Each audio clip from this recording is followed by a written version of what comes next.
Hello, and welcome to our latest installment of the Algonquin Public Library's Get Ready to Read video series, where I introduce you to some new teen books that you have maybe missed or ones that are coming out. The reason why we have started this video series is due to the fact of COVID and the library often being closed recently. Sometimes it's easier for you guys to browse the new books that come in, and with us being closed, that's kind of hard to do. So the aim of Get Ready to Read is to still introduce you to these new books and let you know what's come out, what's coming out, and hopefully find you guys some awesome books that you can enjoy. So in this installment, we will be talking about some of the teen books you may have missed in December that have come out. So getting started first with horror. We have The Bitter Wine Oath. San Solano, Texas is a quaint town known for its charm, hospitality, and history of murder. Twice now, 12 men have been brutally killed and no one knows who did it. A shadowy witch, a copycat killer, a man-hating murderess? Natalie is sure that the rumors about her great-great-grandmother's cult of wronged women are just that, gossip. But that doesn't stop the true crime writers and dark tourism bloggers from capitalizing on the town's reputation. It's an urban legend that's hard to ignore, and it gets harder when Natalie learns that the sisterhood is real and magical. And also, they kind of want her to join. Mystery and thriller books. The Good Girls. After the shocking murder of senior Emma Baines, 3 of her classmates are at the top of the suspect list. Claude, the notorious partier, Avery, the head cheerleader, and Gwyn, the would-be valedictorian. But appearances are never what they seem, and the truth behind what really happened to Emma may just be hiding in plain sight. The Cousins. Millie, Aubrey, and Jonah Story are cousins, but they barely know each other, and they've never even met their grandmother. Rich and reclusive, she disinherited their parents before they were even born. So when they each receive a letter inviting them to work on her island resort for the summer, they're surprised and curious. Their parents are all clear on one point. Not going is not an option. This could be the opportunity to get back into grandmother's good graces. But when the cousins arrive on the island, it's immediately clear that she has very different plans for them. And the longer they stay, the more they realize how mysterious and dark their family's past is. Realistic fiction. The Ballad of Amy Miles. Raised in isolation at Heavenly Shepherd, her family's trailer dealership turned survivalist compound, Amy Miles knows that she was lucky to be born in a place of safety after the old world ended and the chaos began. But when her grandfather brings home a cold-eyed stranger, she realizes that her destiny, as one of the few females capable of stillbearing children, isn't something she's quite ready to face. Romance. Furia. A powerful contemporary teen book for fans of the Poet X and I Am Not Your Perfect Mexican Daughter, set in Argentina, about a rising soccer star who must put everything on the line, even her blooming love story, to follow her dreams. The Love Curse of Melanie McIntyre. Melanie McIntyre, stage manager extraordinaire, has a plan for everything. What she doesn't have? Success with love.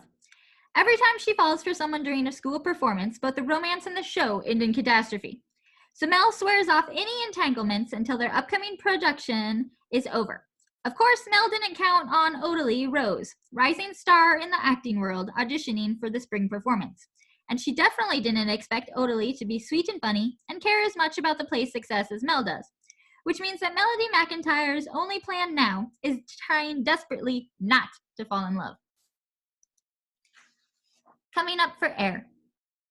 Ever since her mom's cancer scare, Hadley hasn't been one for taking risks. Hadley just wants to keep her head down and enjoy the rest of high school with her friends, focusing on her photography. Then enters Brayden, star of the swim team and precisely the kind of person that Hadley avoids. From their first moment together, they are perfect sparring partners, equally matched, and it's pretty intoxicating. Brayden really sees her, and Hadley decides that it might be time to break all of her rules. Heiress apparently. Gemma is a recent transplant to Los Angeles from Illinois, having abandoned plans for college to pursue a career in acting, much to the dismay of her parents. Now she's living with 3 roommates in a 2-bedroom hovel, auditioning for bit roles that hardly cover rent. And Gemma's big break comes when she's asked to play the lead role in an update of Madame Butterfly, filming for the summer in Beijing. When she arrives, she's stopped by paparazzi at the airport and quickly realizes she may as well be the twin of one of the most notorious young socialites in Beijing.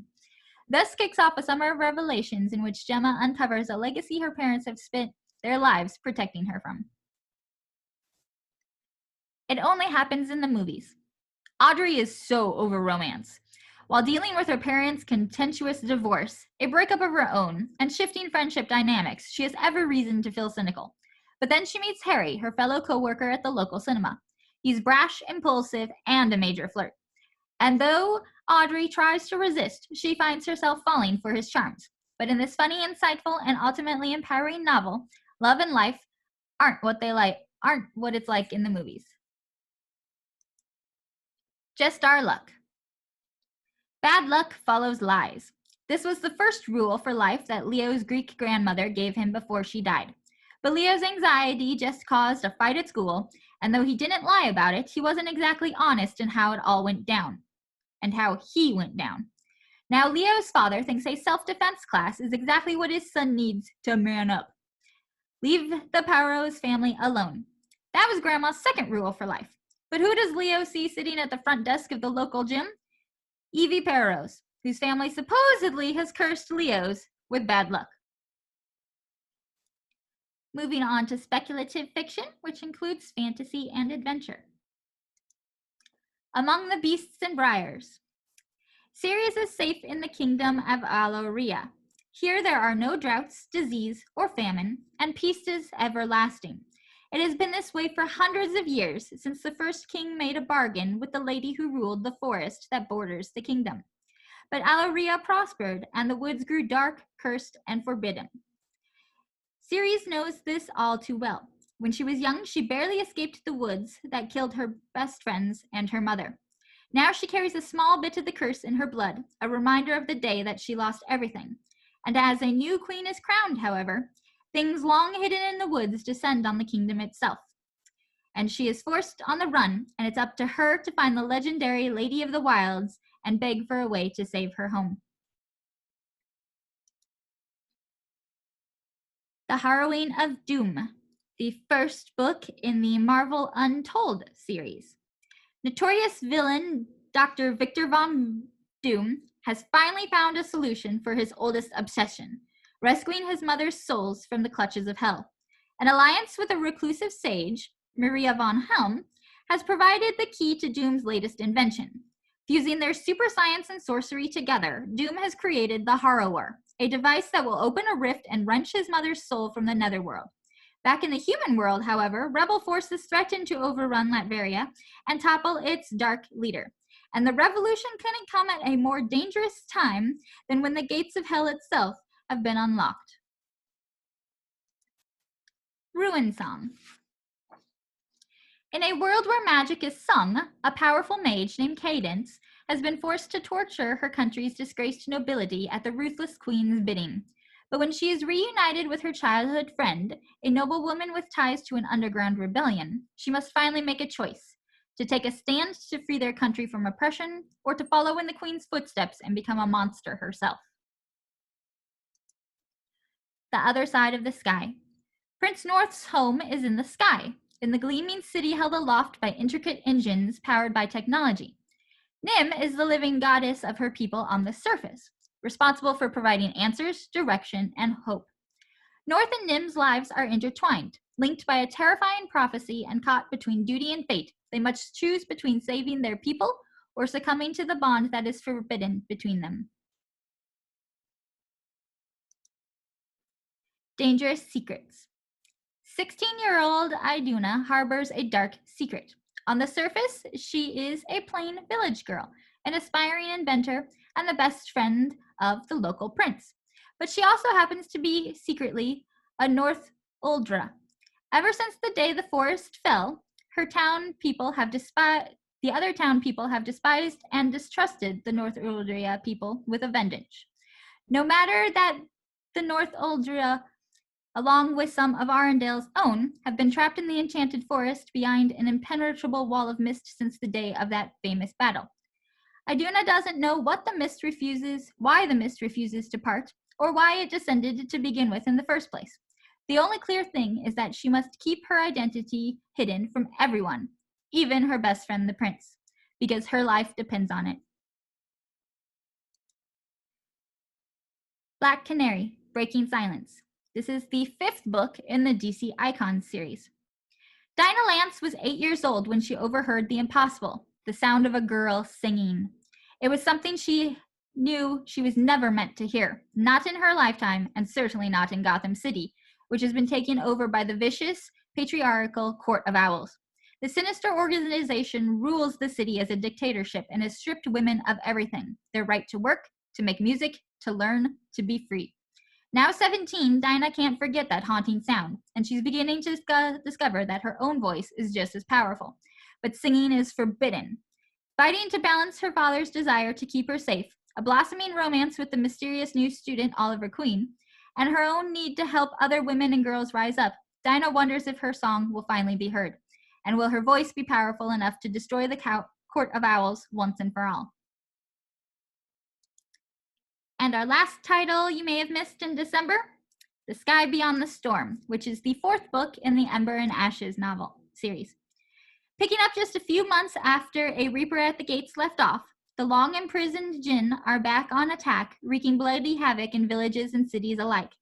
But for the Nightbringer, vengeance on his human foes is just the beginning. At his side, Commandant Karis declares herself Empress and calls for the heads of any and all who defy her rule.